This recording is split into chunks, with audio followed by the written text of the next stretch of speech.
हरे कृष्णा। हरे कृष्ण। तो जैसे हम बोलते हैं ना किसी को कि आईआईटी इंजीनियर से मंक बनने तक का सफर, तो सबसे पहले आप ये पहेली पे या इस बात पे थोड़ी रोशनी डाल दीजिए। जी दीपक जी, ऐसा है कि मेरे मन में मृत्यु को लेके बहुत जिज्ञासा बहुत समय से थी, बचपन से ही थी। और कई प्रश्न पूछता था मैं कि भाई ये डेथ क्या है। कि मेरे को शुरू से शुरू करना है आज, तो मैं सबसे पहले कौन से 2-3 काम करूं? तो कृष्ण गीता में कहते हैं, मन मना भवमद भक्तो मद्याजी माम नमस्कुरु मामय वैश्यस्य युक्तेवम आत्मानम परायण।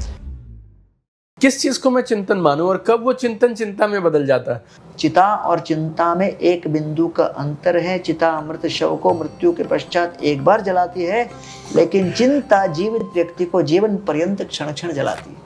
और एक बात आपने अभी कही कि मंदिरों में जो लोग जा रहे हैं उनकी संख्या पिछले कुछ सालों में बहुत बढ़ी है। बिल्कुल बढ़िया, राइट। सो कुछ लोग बोलते हैं कि रिचुअल करना उतना जरूरी नहीं है, मन से मानो। तो कृष्ण गीता में कहते हैं, कर्मण्येवाधिकारस्ते मा फलेषु। एजुकेशन प्लानिंग में कई कंसल्टेंट हैं, राइट। प्रॉपर्टी प्लानिंग में कई लोग हैं, हेल्थ प्लानिंग में कई लोग हैं, एंटरटेनमेंट प्लानिंग में कई लोग हैं, वेकेशन प्लानिंग में कई लोग हैं, लेकिन डेथ एंड पोस्ट डेथ की जर्नी के प्लानिंग में कौन है? उसी को कहते हैं स्पिरिचुअलिटी। गीता के ज्ञान से अगर मानसिक ताप कम हो तो चाहे कुरुक्षेत्र में क्यों ना वो उत्पन्न हुआ हो, लेकिन विश्व के किसी भी कोने में उसको देना चाहिए। उसके लिए प्रधानमंत्री मोदी जी सबको जाके गिफ्ट करते हैं। आइए मिलकर स्वागत करते हैं गौरांग दास प्रभु जी का।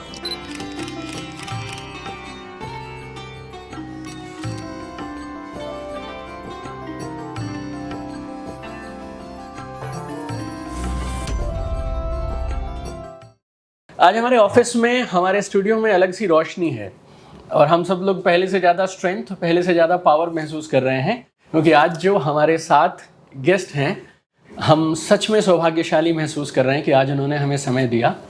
और ना सिर्फ इस्कॉन संस्था बल्कि पूरी दुनिया भर के कृष्ण भक्त उनका बहुत सम्मान करते हैं। आईआईटी से इंजीनियर हैं, लेकिन एक कमाल का सफ़र उन्होंने तय किया, मंक बनने का एक सफ़र तय किया। उसके बारे में हम बहुत सारी बातें करेंगे। और आज कृष्ण भक्ति के माध्यम से लाखों करोड़ों लोगों की ज़िंदगी में एक अलग सा प्रकाश, अलग सी रोशनी वो फैला रहे हैं। और आज के इस एपिसोड में हम भगवद गीता से, कृष्ण जी के जीवन से बहुत सारी चीज़ें सीखेंगे जो आपके बच्चे, आपका परिवार उनको अपना कर अपने लाइफ में बहुत सारी अच्छी चीज़ों को ऐड कर सकता है। तो मैं अकेले उनका स्वागत नहीं कर पाऊंगा, आप सबके सहयोग से आइए मिलकर स्वागत करते हैं गौरांग दास प्रभु जी का। हरे स्वागत है आपका। धन्यवाद, धन्यवाद Deepak ji, thank you for inviting me. Hare Krishna. Hare Krishna. तो जैसे हम बोलते हैं ना किसी को कि आईआईटी इंजीनियर से मंक बनने तक का सफर, तो सबसे पहले आप ये पहेली पे या इस बात पे थोड़ी रोशनी डाल दीजिए कि वो क्या था कि एक सेट करियर था। और हर माँ बाप, अगर इंडिया में बात करें, आप तो बोलता है मेरा बच्चा डॉक्टर बने, इंजीनियर बने, डॉक्टर बने, इंजीनियर, और इंजीनियर बन गया बच्चा, अब वो बोलता है अब मैं किसी और रास्ते पे चलूँगा, कृष्ण भक्ति के रास्ते पे चलूँगा। तो ये कौन सा वो पल था जब आपको लगा कि ये मेरा रास्ता है? जी दीपक जी, ऐसा है कि मेरे मन में मृत्यु को लेके बहुत जिज्ञासा बहुत समय से थी, बचपन से ही थी। और कई प्रश्न पूछता था मैं कि भाई ये डेथ क्या है। कई प्रॉब्लम्स के तो सोल्यूशन है, लेकिन मृत्यु का भी कोई समाधान है कि नहीं। राइट। पूछते पूछते जब मैं आईआईटी में था तो उस समय भगवद गीता के साथ मेरा पाला पड़ा और कुछ लोगों ने मुझे गीता के विषय में ज्ञान देना आरंभ किया। उस समय कुछ ऐसा हादसा भी हुआ कि मेरे एक मित्र आत्महत्या वगैरह करने ट्राई किए। तो उस समय उसके पीछे जो कारण था वो ये कि एक पोजीशन की अपेक्षा थी उनको, वो नहीं मिल पाया, तो उसके कारण वो उदास हो गए। राइट। तो हमें लगा कि भाई शैक्षणिक पद्धति में पद कैसे प्राप्त करना है उसके विषय में तो बहुत जानकारी है, लेकिन उसके पीछे जो भावनाएं जुड़ी हुई हैं उसके विषय में कहीं कोई चर्चा ही नहीं हो रही। जैसे मेरा एक मित्र को हार्ट अटैक आ गया, तो मैंने पूछा क्या हो गया भाई, आईसीयू में कैसे आ गए? तो कहता है कि भाई प्रमोशन हुए, उस प्रमोशंस में मुझे ओवरलुक कर दिया और मेरे से जो एक लेवल जूनियर था उस व्यक्ति को जो है मेरा बॉस बना दिया और मैंने उसको रिक्रूट किया था। तो अब बिजनेस स्कूल में ये दिखाते हैं कि भाई आप यहाँ से वहाँ कैसे पहुँचो, राइट। लेकिन ये नहीं बताते कि दूसरा व्यक्ति वहाँ पहुँच जाए तो आपकी प्रतिक्रिया क्या होनी चाहिए। बिल्कुल सही बात है। तो इसलिए हमने कहा कि गीता के अंतर्गत काम, क्रोध, लोभ इत्यादि को लेकर जो भावनाएं हैं, जो जीडीपी के शीट में आपको नहीं दिखेंगी, लेकिन जो मन के अंदर है, राइट, अब कोई पूछेगा उसका वैज्ञानिक उपाय क्या है या उसका प्रमाण क्या है, लेकिन हर व्यक्ति अनुभव करता है। तो इसलिए इन सब बातों को लेकर भगवत गीता में विस्तृत विश्लेषण दिया गया है, किस तरह जीवन की यात्रा और किस तरह मृत्यु और मृत्यु के आगे की यात्रा। जी। तो इसलिए जैसे आप फाइनेंशियल प्लानिंग में लोगों को हेल्प करते हो, वैसे एजुकेशन प्लानिंग में कई कंसल्टेंट हैं, राइट, प्रॉपर्टी प्लानिंग में कई लोग हैं, हेल्थ प्लानिंग में कई लोग हैं, एंटरटेनमेंट प्लानिंग में कई लोग हैं, वेकेशन प्लानिंग में कई लोग हैं, लेकिन डेथ एंड पोस्ट डेथ की जर्नी के प्लानिंग में कौन है? उसी को कहते हैं स्पिरिचुअलिटी। वही जितने भी धर्म चल रहे हैं, हिंदू, मुस्लिम, सिख, ईसाई, जू, ये सब केवल इसी क्षेत्र में है, ये उनका मार्केट सेगमेंट है। Right, They are actually meant to cater to those who are interested to plan a journey beyond death. Bottom Right. line वही है। लेकिन क्योंकि इस विषय में बहुत विरले लोग चर्चा करते हैं, बिल्कुल सही बात है। तो अधिकांश लोग मंदिरों में, मस्जिदों में, चर्चेस वगैरह में जाकर मेरा ये जीवन में सुख आ जाए, शांति आ जाए, संपन्नता आ जाए, स्वास्थ्य आ जाए, यही प्रार्थना करते रह जाते हैं। But they are actually catering to helping you fulfill your journey beyond death. That is the original purpose of all of this. तो अगर पूरा समय उसके बारे में सोचेंगे तो फिर आज कैसे जिए? यूपीएससी के एग्जाम में 10 लाख लोग एंटर करते हैं, हाँ, लेकिन 3-4 साल की तैयारी के बाद, हाँ, but they start off with what? The end in mind. अभी Right. आप बोलते हो जी, and in mind, Yes. Goal in mind. Right, तो जब व्यक्ति देखता है कि 4 साल बाद यूपीएससी देना है, तो उसके हाँ। हिसाब से बैकवर्ड इंटीग्रेशन करते हुए फिर धीरे धीरे वो स्टार्ट तैयारी करता है शुरू कि आज करता है। मुझे क्या करना है। राइट, तो इसीलिए गीता में ये दिया गया है कि जब आप मृत्यु के आगे की जर्नी का डेस्टिनेशन जीपीएस तय करोगे, उसके हिसाब से कौन सा नेक्स्ट टर्न लेना है अभी वो तय होगा। Right. तो अपने आप पोस्ट डेथ का जब प्लानिंग स्टार्ट कर देते हो, तो एट दिस मोमेंट आपको क्या करना है, क्या विचार करना है, मन, इंद्रियां, आदत, इन सब के ऊपर नियंत्रण अपने आप आ जाता है। तो इसलिए it is not just planning of death और beyond, that involves thinking about what I should do today. तो इसलिए अपने आप लाइफस्टाइल मैनेजमेंट उसके अंदर आ ही जाता है। तो अगर आज तक किसी ने इस बारे में नहीं सोचा और फर्स्ट टाइम आज वो हमारी ये बातचीत सुनकर इंस्पायर हुए आपकी इस बात से कि ये तो मैंने बाकी सब प्लान कर लिया लेकिन ये तो प्लान नहीं किया, सो उसके बेबी स्टेप्स या उसकी ABC अगर इसी कंटिन्यूशन में आप बताएं कि मेरे को शुरू से शुरू करना है आज, तो मैं सबसे पहले कौन से 2-3 काम करूं जिससे मैं मेरी लाइफ को आज इस तरह से डिज़ाइन करूं कि बाकी सब भी चलता रहे, करेक्ट, और आगे का रास्ता भी बन जाए। ABC आपने कहा, A for association, A for association, अर्थात संग। क्योंकि यूपीएससी के जर्नी में लोग दिल्ली क्यों शिफ्ट होते हैं? क्योंकि यहाँ पर अनुकूल संग है, माहौल है, माहौल, परिवेश, हाँ, परिवेश है, वो भी आप बोलो। तो एसोसिएशन, तो जब कई ऐसे लोग जो इसी दिशा में जाने के मूड में हों, तो उनके संग से बहुत प्रभाव पड़ता है। ठीक है। दूसरा B B, for books, books, ग्रंथ, जो उस विषय में चर्चा करें, जो उसके विषय में ज्ञान दें, जिस दिशा में हमको संकेत करें। जो कई भूतपूर्व सफल कैंडिडेट्स हुए इसमें, राइट, उनकी लाइफ स्टोरी, राइट, इसलिए रामायण और महाभारत कोविड काल में अभी भी सबसे पॉपुलर सीरियल रहे। यस, क्योंकि दोनों के अंतर्गत यही बातें हैं। क्योंकि पांडव और 4 भाई जो दशरथ नंदन थे, ये चारों का केवल जीवन शैली इस तरह से नहीं था कि वो अपना साम्राज्य चलाएं। उनका जीवन शैली उनके जीवन के बाद के लक्ष्य से जुड़ा हुआ था।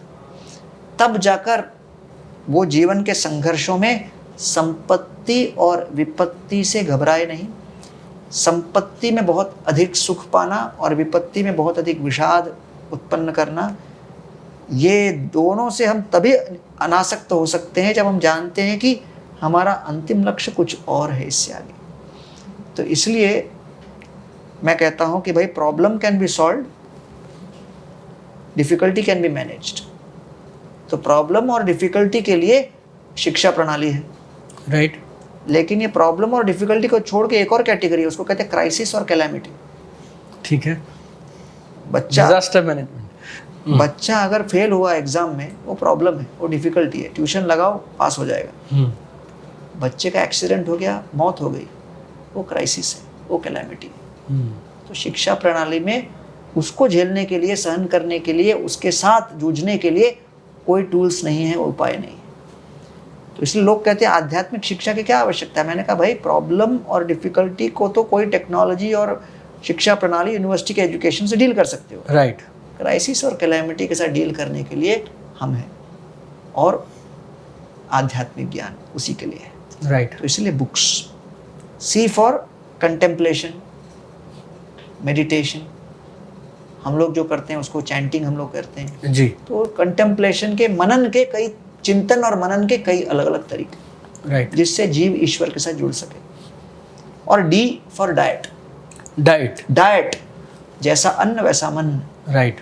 तो लोग कहते हैं मुझे वेजिटेरियन होना चाहिए, नॉन वेजिटेरियन होना चाहिए, ये होना चाहिए। मैंने कहा भाई, बॉक्सर का डाइट और जिम्नास्ट का डाइट अलग रहता है। बिल्कुल सही बात। तो सबसे पहले गोल या लक्ष्य निर्धारित करो। लक्ष्य निर्धारित करने के बाद अगर बॉक्सर जिम्नास्ट का डाइट खाएगा तो पहले राउंड में चीत हो जाएगा। राइट। और जिम्नास्ट बॉक्सर का डाइट खाएगा, वो तो छलांगे नहीं मार पाएगा। बिल्कुल सही बात। तो उसी प्रकार अगर आपके जीवन में लक्ष्य है कि मुझे मानसिक संतुलन चाहिए, मानसिक शांति चाहिए, तो उसका डाइट अलग होगा। और आप बोलो कि मुझे तगड़ा बनना है, ये बनना है, वो बनना है, उसका डाइट अलग होगा। राइट। तो लक्ष्य के आधार पर ये बनता है। तो आपने पूछा इस जर्नी के लिए जी, जो ABCD क्या है, वो है association, books, contemplation and diet. To begin with, right. The journey begins. Correct. मैंने अक्सर लोगों को ना एक बात बोलते सुना है, जब आपकी ये बातें वो मान जाते हैं, और फिर वो बोलते हैं कि ये तो अगले जन्म की बात है ना, इस जन्म में अभी तो मुझे किराया देना है, गाड़ी की EMI देनी है, एक बार मैं पैसे कमाने शुरू कर लूँ, सेफ हो जाऊँ, स्टेबल हो जाऊँ। और मम्मी पापा ने भी यही सिखाया था, पड़ोसियों ने भी, कि तू सेट हो जा बस। और वो सेट हो नहीं पाता लास्ट तक, और फिर वो जिंदगी में उसको तो चला ही चलता है। Correct. इसको पोस्टपोन करता चला जाता है। बिल्कुल राइट। सो इन बातों से मना प्रभु जी कोई नहीं करता है, नहीं। और करता भी कोई नहीं है। और जब मैं उनसे पूछता हूँ कि आप करते क्यों नहीं, बस सर इस महीने और इस साल मैं ऐसा सेटअप कर लूँगा कि उसके बाद पैसे की प्रॉब्लम ख़त्म। और मैंने तो देखी नहीं कि पैसे की प्रॉब्लम कभी ख़त्म होती हो। So how do we tackle this, like you know, अब इसको मटेरियल, स्पिरिचुअल, राइट। आप मेरा सवाल अगर मैं फिर से बोलूँ तो, जब मैं उसे बोलता हूँ तो कि डेथ के बाद की तैयारी कर, वो बोलता है सर मैं ठीक से जी तो लूँ, उसके बाद में देखा जाएगा। हाँ। So why people postpone and how can we help them? हाँ, मैं एक उदाहरण देता हूँ कि देखिए, मानो कोई हाईवे है जिसमें ट्रैफिक जैम लगा हुआ है। अब चाहे आपके पास मर्सिडीज हो या रोल्स रॉयस हो, अब भयंकर दिल्ली का जब ट्रैफिक जैम में फंसे तो वो ऑटो रिक्शा और बाइक और ये सब एक ही कैटेगरी में आ गया। हाँ, आगे रोज की बात सर। तो अगर कोई ट्रैफिक जैम को सल्टा दे और फिर अपने को बिल्कुल सीधा रास्ता दिला दे, हाँ, ओपन हाईवे, फिर मजा आ जाए। हाँ। तो हम कहते हैं कि भाई ये मेडिटेशन और आध्यात्म, ये सब जितनी प्रक्रियाएं हैं, वो हमारे मन के अंदर जो विभिन्न प्रकार के विचारों का ट्रैफिक जैम लगा हुआ है, उसको क्लियर करने में मदद करता है। ओके। क्योंकि मन के अंदर जब विभिन्न प्रकार के विपरीत इच्छाएं और विचार चलते रहते हैं, वो मन पूरा एक जाम हो जाता है मन के अंदर। तो इसलिए आप जब लोगों को बताते हो क्रिएट क्लैरिटी इन थॉट, क्योंकि एग्जीक्यूशन का पहला स्टेप है क्लैरिटी। एब्सोल्युटली। जब तक थॉट प्रोसेस क्लियर नहीं रहेगा, तब तक व्यक्ति एग्जीक्यूट क्या करेगा? राइट।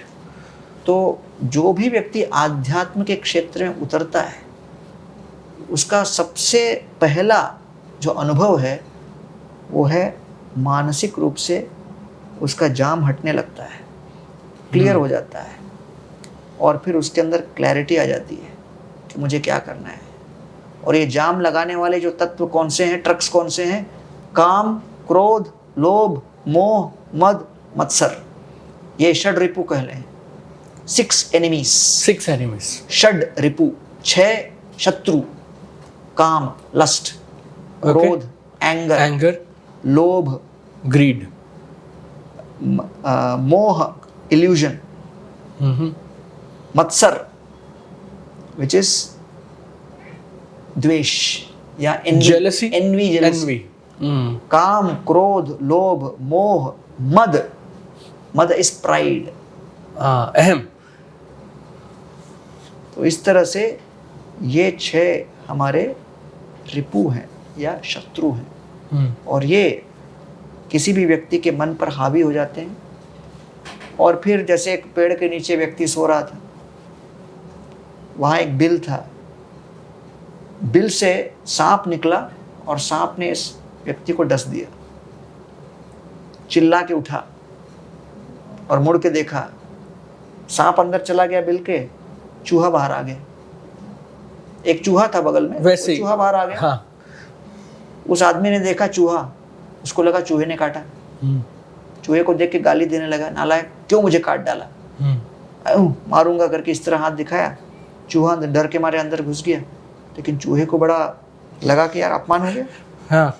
मैंने जो गलत काम किया नहीं उसके लिए गाली खा गया। Right. तो जब अपन काम कुछ नहीं करते उसके लिए गाली खाते तो क्रोध ज़्यादा आ जाता है। तो चूहे ने कहा अब तो मैं असली में काटूंगा उसको। तब तक वो फिर सो के खर्राटे मारने लगा। चूहा बाहर निकला, काटता है, फिर चूहा छुप जाता है, ये जोर से चिल्ला के उठता है। अब सांप बाहर निकलता है, पीछे देखता है, सांप को देखता है, हार्ट अटैक आ जाता है, मर जाता है। अब प्रश्न उठता है किसने मारा? चूहे ने मारा, सांप ने मारा, उसके मन के भय ने मारा। तो इसलिए ये काम, क्रोध, लोभ, मोह, मद, मत्सर मिलकर हमारे मन में इतने विभिन्न प्रकार के विषम इच्छाएं पैदा करते हैं, भ्रम पैदा करते हैं। उस चक्कर में व्यक्ति लक्ष्य को तो देख रहा है, टेक्नोलॉजी तो हाईफाई है, लेटेस्ट सॉफ्टवेयर है, लेटेस्ट लैपटॉप है, सब कुछ है, लेकिन दिमाग ही नहीं चल रहा क्योंकि मन कहीं और चिंता में ग्रस्त है। तो इसलिए मैं कहता हूं भाई, केवल हार्डवेयर को ही अपग्रेड करते रहोगे लेकिन सॉफ्टवेयर में वायरस है तो क्या होगा? राइट. इसीलिए शरीर कंप्यूटर की तरह है, मन हमारा सॉफ्टवेयर है, हार्ड डिस्क है। राइट. वो मन रूपी हार्ड डिस्क के अंदर अगर एक बार वायरस आ गया तो क्रैश हो गया। तो वैसे ही हम कहते हैं कि भाई आज हम केवल सिस्टम को सुधारने में लगे हुए हैं। What about the man behind the system? Right. Just don't improve the machine, improve the man behind the machine. तो आज प्रोडक्टिविटी का सबसे बड़ी समस्या क्या है? सब जगह आप स्टैटिस्टिक्स ले लीजिए, सबसे बड़ी समस्या है एंगेजमेंट। लोग हाजिरी तो लगा रहे हैं, लेकिन क्या वो अपने काम में हाजिर हैं? कितने लोग तल्लीनता के साथ काम कर रहे हैं? लोगों को लगता है कि you can make people work through incentive, but incentive doesn't translate into inspiration. और आज प्रोडक्टिविटी के क्षेत्र में ये सबसे बड़ी चुनौती है, what will inspire the person to work. अगर केवल ईसॉप्स, इक्विटी Right. और बाहर से तत्व ही लोगों को इंस्पायर करते तो आप देखते नहीं कि इतने सारे स्वयंसेवक जो विश्व भर में कार्यरत हैं, Right. उनको तो बाहर से कोई नहीं मिल रहा प्रलोभन। हाँ. तो वास्तविक प्रेरणा आंतरिक होती है, और उस आंतरिक प्रेरणा को जागृत करने के लिए मानसिक रूप से स्वस्थ होना पड़ता है, क्योंकि तनाव पैदा होता है अपेक्षा और वास्तविकता के अंतर के कारण। Stress is caused due to gap between expectation and reality.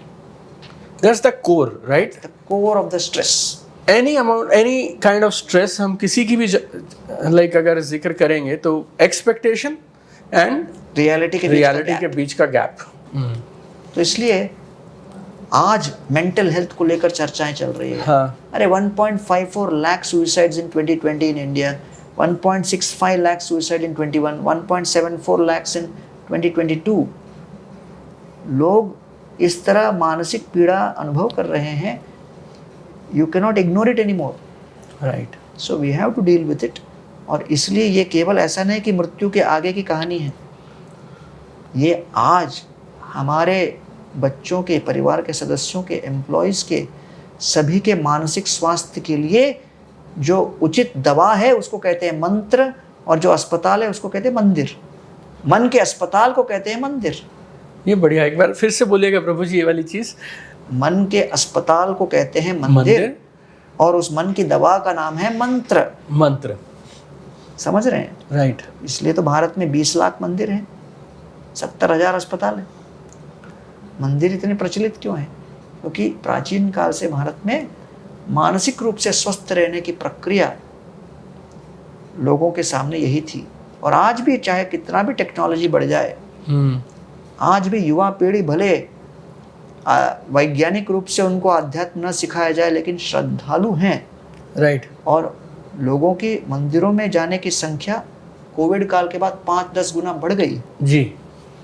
तो इसलिए अगर हम एक सिस्टमैटिक, लॉजिकल, वैज्ञानिक तरीके से लोगों को भगवत गीता क्या है, उसके बेसिक्स क्या हैं, सिखाएं, तो न्यू एजुकेशन पॉलिसी 2020 के अंतर्गत इंडियन नॉलेज सिस्टम को बढ़ावा दिया जा रहा है। राइट। IIM नागपुर ने मुझे विजिटिंग फैकल्टी के रूप में नियुक्त किया है, right. For life management skills 1.5 credit course है उसके अंतर्गत। I am a full fledged IIM Nagpur faculty, and other IIMs are also inviting, but I am right now not having my time. Right. But there is a big demand. तो मैं कहता हूँ भी penicillin America में उत्पादन हुआ, right. आविष्कार हुआ, लेकिन अगर उससे लोगों का शारीरिक ताप कम होता है भारत में, तो यहाँ पे उसको यूज़ करना चाहिए। right. वैसे गीता के ज्ञान से अगर मानसिक ताप कम हो, तो चाहे कुरुक्षेत्र में क्यों ना वो उत्पन्न हुआ हो, लेकिन विश्व के किसी भी कोने में उसको देना चाहिए। उसलिए प्रधानमंत्री मोदी जी सबको जाके गिफ्ट करते हैं। राइट। सबसे बेस्ट गिफ्ट है वो। राइट। जैसे आपकी बात से मुझे ऐसे लग रहा है कि शायद एक हमारा मेंटल ब्लॉक ये है कि दो अलग अलग वर्ल्ड हैं, दो अलग अलग दुनिया है। एक मटेरियल वर्ल्ड जिसमें पैसा, गाड़ी, लाइफस्टाइल, सक्सेस और बिजनेस है, और दूसरा है स्पिरिचुअल वर्ल्ड। मटेरियल को हम छोड़ नहीं सकते, स्पिरिचुअल को हम ये सोच के पकड़ नहीं पा रहे कि उसको बाद में पकड़ेंगे। तो you think there is a mid way जिसमें मैं दोनों को साथ लेके चल लूँ? आपके पास घंटे 24 हैं। हाँ, चलो मैंने 9 AM to 9 PM आपके व्यावसायिक जीवन के लिए समय रख दिया, ठीक है, बट 9 PM to 9 AM तो आपके हाथ में है। बिल्कुल सही बात है। और आज भारत जैसे देश में, बाकी देश की तो बात छोड़ो, भारत जैसे देश में आदमी 9 PM to 9 AM में अपना स्लीप को प्लान नहीं कर पाता, समय पे नहीं सो पाते। अगर सोएंगे तो नींद भी नहीं आ रही। अरे लीडर्स के तो 70-80% लीडर्स की समस्या चल रही है स्लीप, जो कि पशु आराम से सो जाते हैं। अरे करोड़ों का फ्लैट लेकर लोग नींद नहीं कर पा रहे, ये कितनी बड़ी समस्या है। राइट। तो मैं कहता हूँ भाई, आप तो 9 AM to 9 PM वाले लोगों को ज्ञान दे रहे हो। हाँ, बिल्कुल सही बात। और उनको अच्छी प्रकार से किस तरह अपना व्यवसाय को बढ़ाना है उसके ऊपर आपकी चल रही है। मैं तो 9 PM to 9 AM वाला हूँ। राइट। कि कितना समय सोना है, कितने समय उठोगे तो अच्छा है, उसके बाद ध्यान लगाना है, व्यायाम करना है। राइट। तो 9 PM to 9 AM वाला जो सेगमेंट है, उसको मैं मटेरियल नहीं कहूँगा, उसको मैं कहूँगा तैयारी। ओके। अभी ओलंपिक्स हुआ, अब जितने भी लोग पेरिस ओलंपिक्स में भाग लिए, ऐसा नहीं कि ओलंपिक्स के एक दिन पहले स्टार्ट किया तैयारी। बिल्कुल सही बात है। तो 4-5 साल की तैयारी थी कम से कम। तो वो 4-5 साल की तैयारी को ओलंपिक्स का हिस्सा कहेंगे कि नहीं कहेंगे? ओलंपिक्स का ही है। हाँ। तो ये नहीं कहेंगे अरे ये तो कौन से स्टेडियम में अकेले घूम रहे हैं, बिल्कुल हवा खा रहे हैं, भाग रहे हैं, ये क्या कर रहे हैं। राइट। तो वैसे ही जो 9 PM to 9 AM में आपका नींद, आपका उठने के पश्चात कोई ध्यान चिंतन, उसके बाद आपका शारीरिक व्यायाम, उसके बाद पारिवारिक सदस्य सब बैठकर कुछ आध्यात्मिक चर्चा और गीता, भागवत, महाभारत से चर्चा करना, और फिर प्रॉपर रूटीन पर भोजन करके आपका निकलना अपने व्यवसाय के लिए, ये उस ओलंपिक्स की तैयारी है। आपको 9 AM to 9 PM 12 घंटा भागना है। राइट। आप 12 घंटा नॉन स्टॉप भागने के लिए क्या फ्यूल डाल रहे हो अपने अंदर? ये 9 PM to 9 AM के अंदर होगा। मैं तो 9 PM to 9 AM का स्पेशलिस्ट हूँ। और मेरे सेगमेंट में बहुत ज़्यादा कंपटीशन नहीं है। बिल्कुल सही बात है, राइट। क्योंकि 9 PM to 9 AM आपने ठीक से मैनेज नहीं किया, it will affect your 9 AM to 9 PM। Right. तो इसीलिए मैं कह रहा हूँ, जिसने अपने 9 PM to 9 AM को संतुलित कर लिया, राइट, इसमें 2-3 चीज़ें ही हैं। हाँ, निद्रा, बताइए ना स्वामी जी। निद्रा, नींद, फिर उसके बाद मनन चिंतन, राइट, उसके बाद विवेचन अर्थात चर्चा, गीता, भागवत, महाभारत। अभी आपको लग रहा है बहुत ज़्यादा प्रॉब्लम है मेरे लाइफ में, क्यों? मेरा कुछ लॉस हो गया शेयर में, मेरा कुछ प्रॉपर्टी का लॉस हो गया, ठीक है। पांडवों का लॉस के सामने आपका क्या लॉस है? कुछ भी नहीं। अब आप बोले मेरी अपेक्षा थी कि मेरे को प्रमोशन मिले, अचानक डिमोशन हो गया। तो रामचंद्र जी का था कि अगले दिन वो राजा बनने वाले थे, हाँ, और उस दिन उनको भेज दिया 14 साल के लिए। बिल्कुल सही बात। तो ये रामायण महाभारत केवल लोक कथा नहीं है, ये प्रेरणा के स्रोत हैं।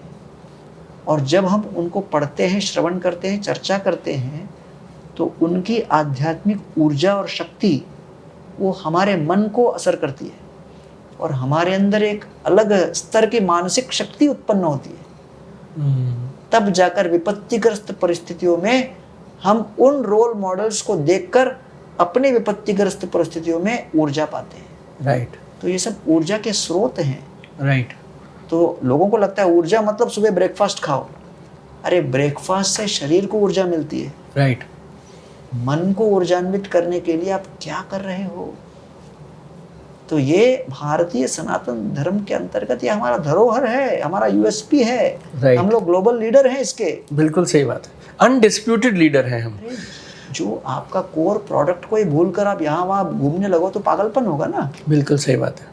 आप तो जानते हो जिसका जो एक्सपर्टीज है वो उसको छोड़कर अगर यहाँ वहाँ करने लगे, वो कंपनी कैसे आगे बढ़ सकती है? फेलियर है वो, मतलब it's a recipe for failure, that's what we say. तो India has been the world leader in equanimity. Equanimity अर्थात संपत्ति और विपत्ति की परिस्थिति में संतुलन। ये तो हमारा कोर है।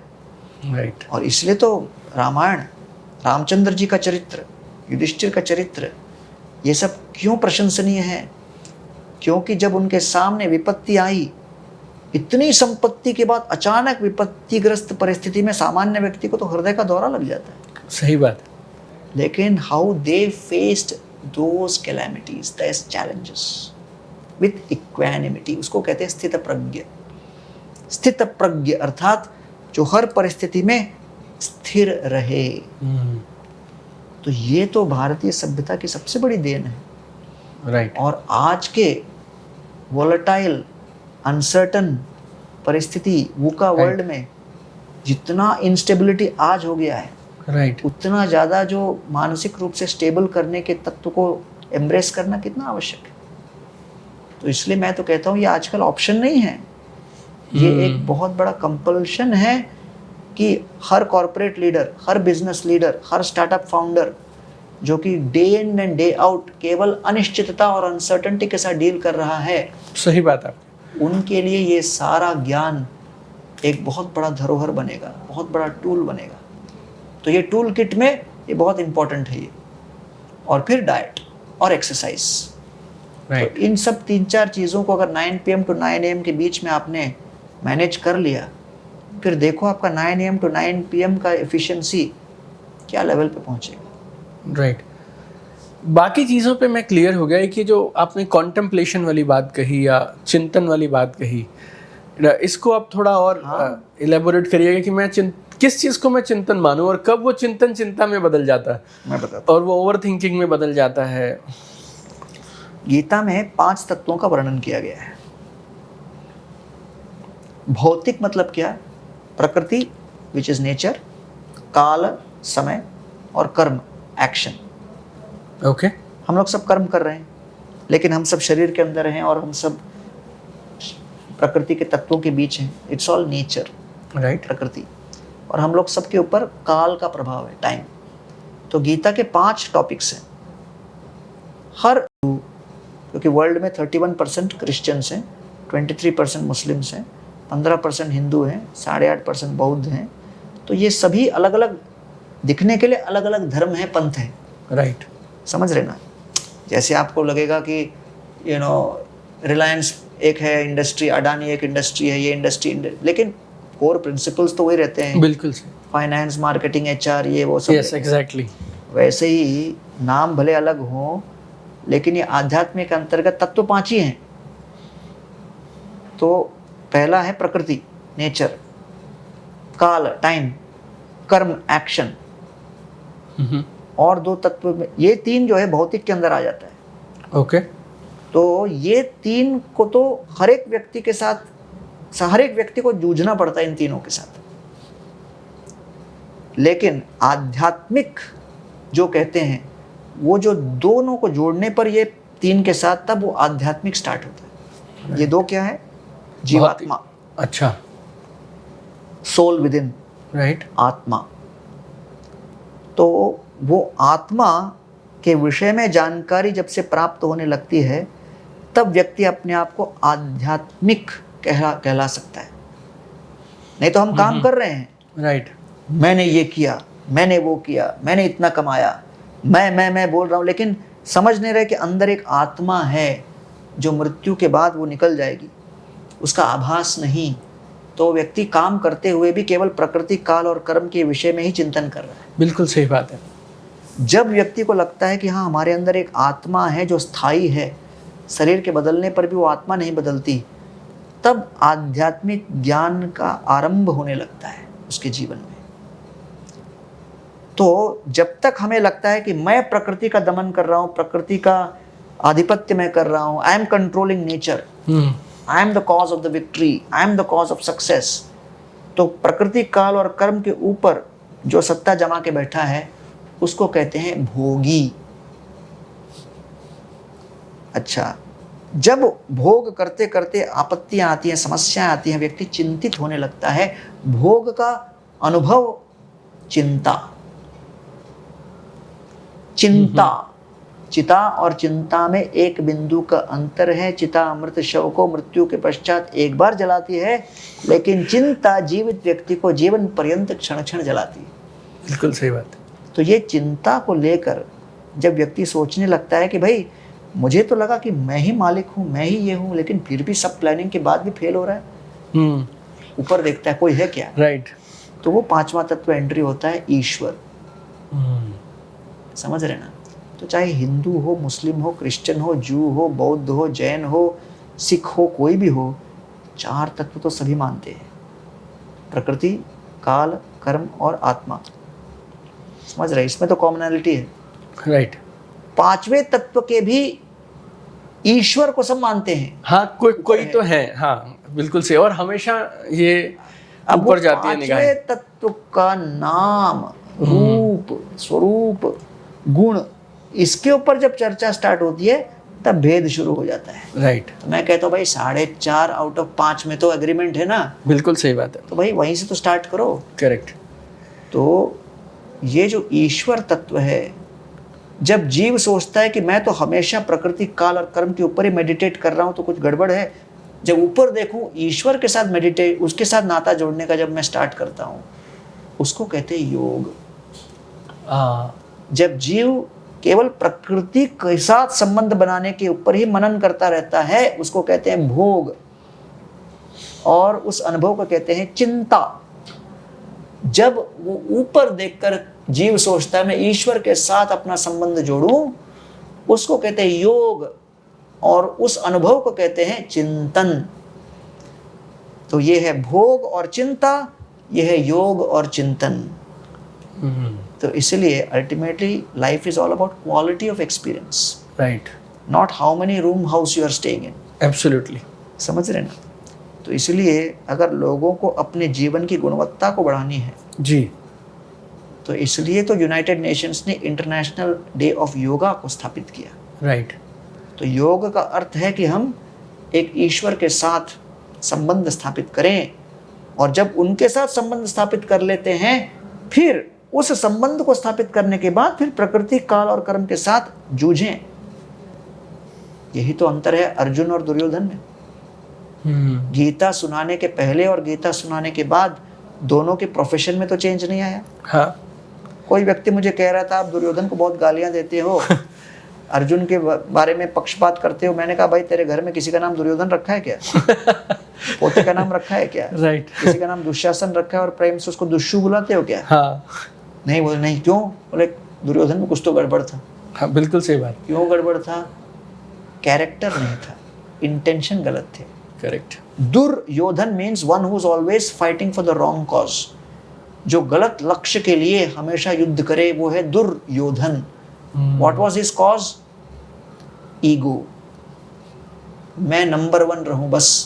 राइट। मुझे नंबर 1 पदवी प्राप्त करने के लिए पूरी दुनिया को मैं तिलांजलि दे दूं। I can compromise anything and anyone to maintain my number 1। Right. वो है दुर्योधन। इसीलिए अगर अर्जुन और दुर्योधन की तुलना की जाए, प्रशासन और युद्ध कौशल की दृष्टि से समान थे। बिल्कुल सही बात है। लेकिन एक अपने अहंकार के बचाव के लिए युद्ध कर रहे थे और एक धर्म के बचाव के लिए। तो इसलिए वो धर्म युद्ध था। इसलिए अर्जुन का चरित्र प्रशंसनीय है, दुर्योधन का निंदनीय है। और आज के लीडरशिप सिनेरियो में अगर आप देखो कि आज विश्व को चाहिए ऐसे लीडर और नेता जो निस्वार्थ सेवा भाव के साथ लोगों को संरक्षण देते हुए, अपना विचार न करते हुए, राइट, पर्यावरण की रक्षा, जन समुदाय की रक्षा, है कि नहीं, और सिद्धांतों की रक्षा करते हुए जो चले। तो इसलिए it is not just climate crisis, it is an ethical crisis. Right. और एक बात आपने अभी कही कि मंदिरों में जो लोग जा रहे हैं उनकी संख्या पिछले कुछ सालों में बहुत बढ़ी है। बिल्कुल बढ़िया। राइट। सो कुछ लोग बोलते हैं कि रिचुअल करना उतना ज़रूरी नहीं है, मन से मानो। और कुछ लोग ऐसे हैं जो जिन्हें मंदिर जाना ज़रूरी लगता है, और ऐसे भी शायद बहुत सारे लोग हैं जो मंदिर जाते हैं उस वक्त तक ठीक हैं, लेकिन वापस आकर अपनी ज़िंदगी में फिर से जब काम पे निकलते हैं तो वो कॉन्शियसनेस और वो जो ऑरा कह लीजिए या वो जो शक्ति इस मंदिर में थी वो आम जीवन में उतर नहीं पाती है। तो इसको और अंदर कैसे लेके जाएं? बहुत अच्छा प्रश्न। आप मेरे साथ बात कर रहे हैं ना, मैं आपके साथ बह रहा हूँ, जैसे मैं एक फ्लो में हूँ। हाँ। राइट। और कई बातें जो मुझे पहले से पता थी आपने रिमाइंड करवा दी, और फिर ऐसे लगने लगा कि हम एक ट्रैक पे चले, थोड़ा सा भटक गए, आज फिर से दोबारा ट्रैक पे आते हैं। Right, you connect the dots. Yes. तो ये जो कॉन्शियसनेस है ये कुछ पल क्यों रहे?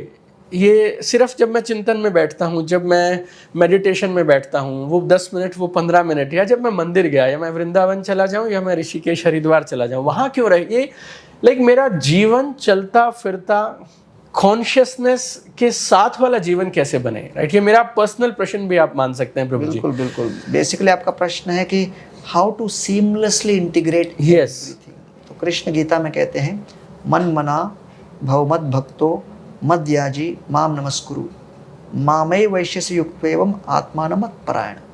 भगवान कहते हैं कि देखिए,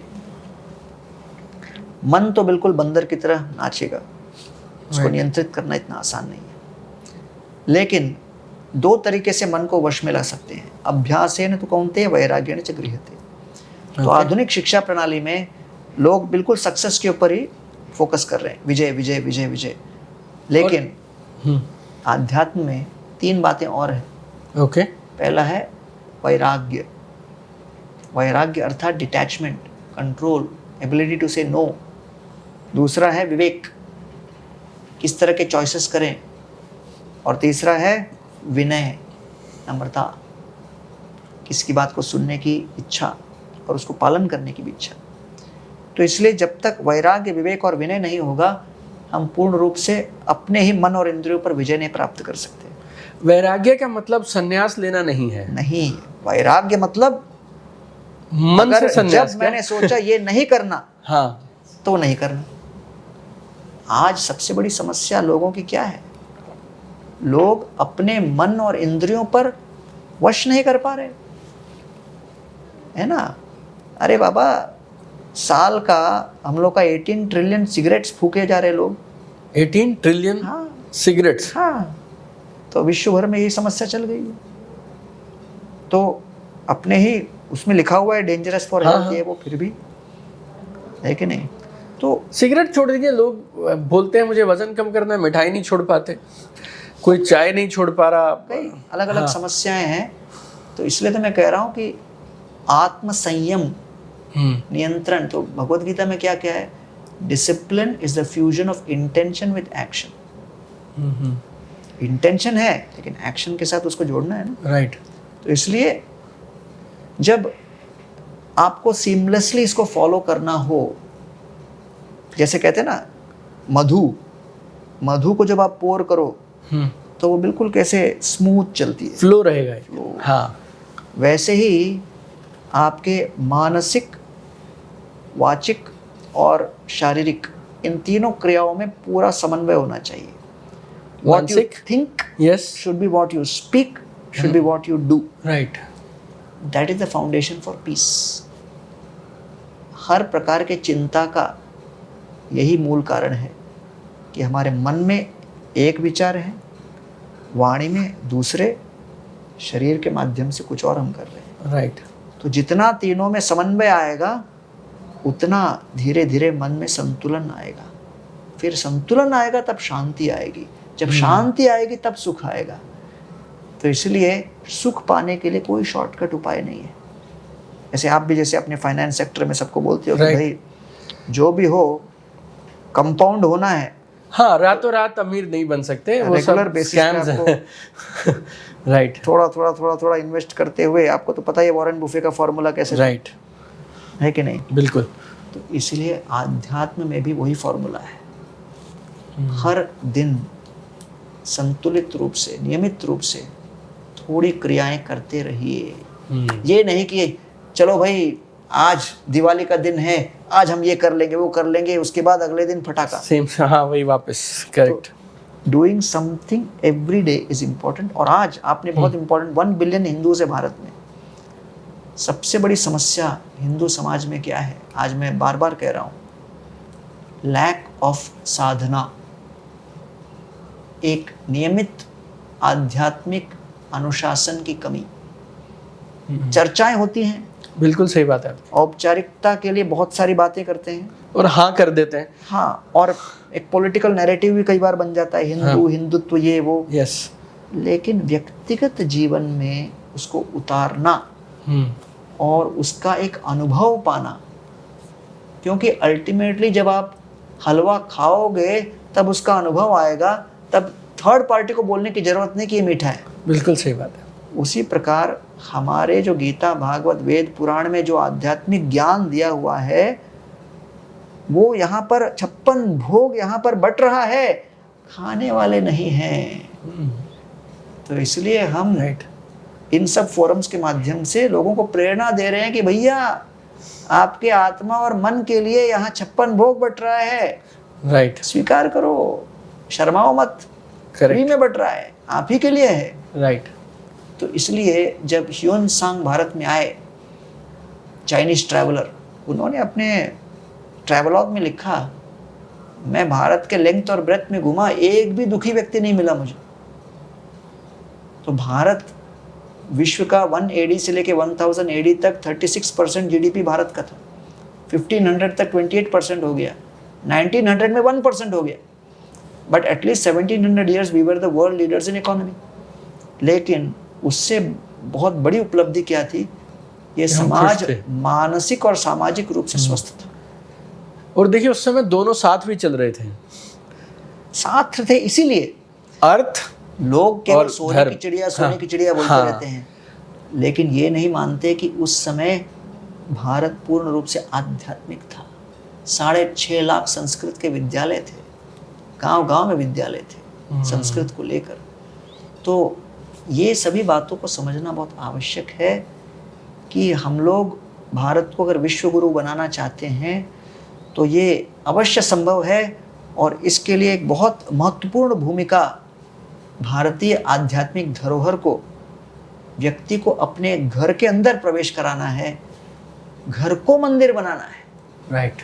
और इसलिए घर को मंदिर बनाने के लिए 3 उपाय हैं। ओके। पहला है नाम, अर्थात किसी न किसी प्रकार से भगवान के नाम से जुड़ना। ओके। इसका उदाहरण आप प्रभु जी जैसे दें हम हमसे? लोग हरे कृष्ण महामंत्र का जप करते हैं। ओके। हरे कृष्ण कृष्ण कृष्ण हरे हरे, हरे राम राम राम हरे हरे। वैसे ही दूसरे प्रकार के नाम चिंतन जो भी हो। दूसरा कथा, और तीसरा प्रसाद। कृष्ण नाम, कृष्ण कथा, कृष्ण प्रसाद, ये 3 बातें जिस घर में होंगी वो घर ही मंदिर बन जाता है। राइट। है कि नहीं? नाम, कथा, प्रसाद, बस कृष्ण नाम, कृष्ण कथा, कृष्ण प्रसाद हम लोग उसमें करते हैं। आपके दूसरे कुछ विचार हैं, कुछ तो जोड़िए। राइट। लोग कहते हैं अरे हिंदुइज्म में तो बहुत डाइवर्सिटी है। हाँ। तो ये तो ऐसा कहना हुआ अरे फार्मेसी शॉप में बहुत दवाइयाँ हैं, इतनी दवाइयाँ हैं कि मैं कुछ भी नहीं लूंगा। अरे कुछ तो बिल्कुल फॉलो सही करो। बात। राइट। तो ये बहुत महत्वपूर्ण है। नहीं तो हमारी जो अगली जनरेशन है, बच्चों को आप जबरदस्ती कुछ नहीं करवा सकते। वो माता पिता का एग्जाम्पल देखते हैं। बिल्कुल सही बात है।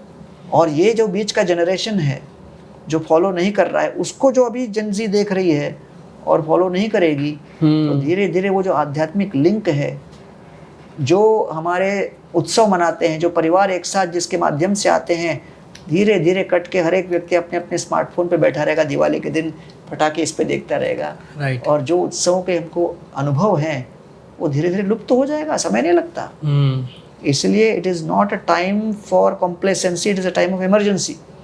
हर परिवार को जागरूक होना है और उत्तरदायित्व लेना है कि मुझे अपने जीवन को परिवर्तित करना है।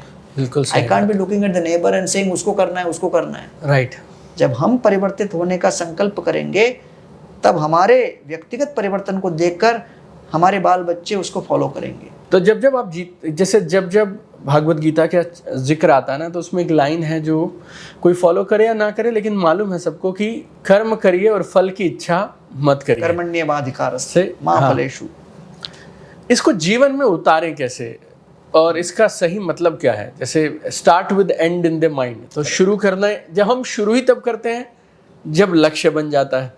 राइट। और रिजल्ट की एक्सपेक्टेशन होती है जो मुझे प्रेरित करती है कि मैं काम करूं। अगर रिजल्ट ही नहीं चाहिए तो मैं काम क्यों करूं? तो इसको मैं जीवन में उतारूं कैसे? स्टार्टअप का जमाना है। हाँ। को फाउंडर्स होते हैं। हाँ। तीनों ने कहा हम लोग का 33% है तीनों। राइट। ठीक है ना। अब जब काम शुरू हुआ और रिजल्ट आने लगा और एक फाउंडर बोले तुम लोग तो है ही नहीं, मैं ही हूँ पूरा, तो बाकी दोनों कैसे? उनकी प्रतिक्रिया क्या होगी? वो तो प्रोटेस्ट करेंगे ना। हाँ। वैसे ही मैं आत्मा हूँ, लेकिन मेरे साथ 2 और हैं को फाउंडर। ओके। एक परमात्मा, ठीक है, और एक प्रकृति। राइट। तीनों के संचालन से, समन्वय के साथ कोई भी एक काम भी मैं कर पाता हूँ। जैसे मैंने सोचा भी हाथ उठाना है, मैंने केवल इच्छा की, आत्मा ने। राइट। परमात्मा ने देखा कि इस व्यक्ति के पूर्व कर्म इसको अभी अलाउ करेंगे क्या? ओके। हाँ, इसके पास पूर्व कर्म के अनुसार संचय है। हाँ। परमात्मा ने सैंक्शन दिया, ओके। फिर प्रकृति को सैंक्शन दिया, फिर मैं उठा पाता हूँ इसको। सो आत्मा, परमात्मा और प्रकृति, कोई भी काम अगर हो रहा है और कोई परिणाम अगर आ रहा है तो तीनों के मिश्रण से आ रहा है। So this is called 3 doers. Okay. The desiring doer is the soul, sanctioning doer is the super soul, and the facilitating doer is nature. Right. तीनों के समन्वय से हर कार्य हर क्षण हो रहा है। इसकी अनुभूति जिसको होती है वो स्पिरिचुअल है। जिसकी अनुभूति नहीं होती उसको लगता है मैं अकेला फाउंडर हूँ, राइट, वो अहंकारी है।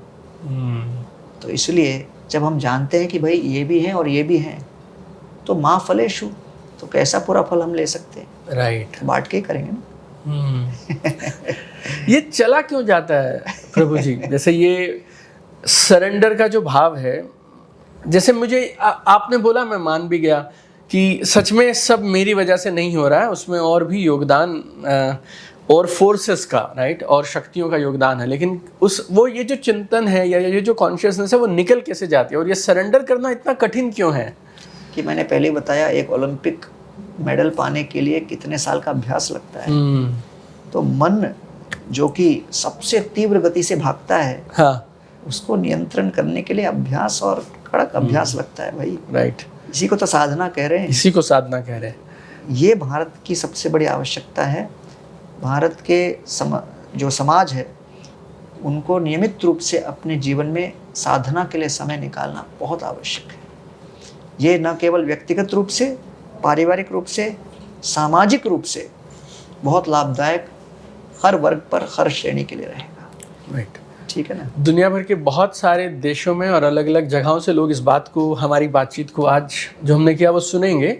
अगर कोई और एक मैसेज आप देना चाहें जो हमारी इस डिस्कशन में कवर ना हुआ हो, तो आपकी तरफ से आखिरी मैसेज हमारी ऑडियंस के लिए जो आपको लगता है ज़रूरी है। हाँ, कंक्लूडिंग रिमार्क का। कंक्लूडिंग रिमार्क मैं ये दूंगा कि forgiveness is to call off the war on reality.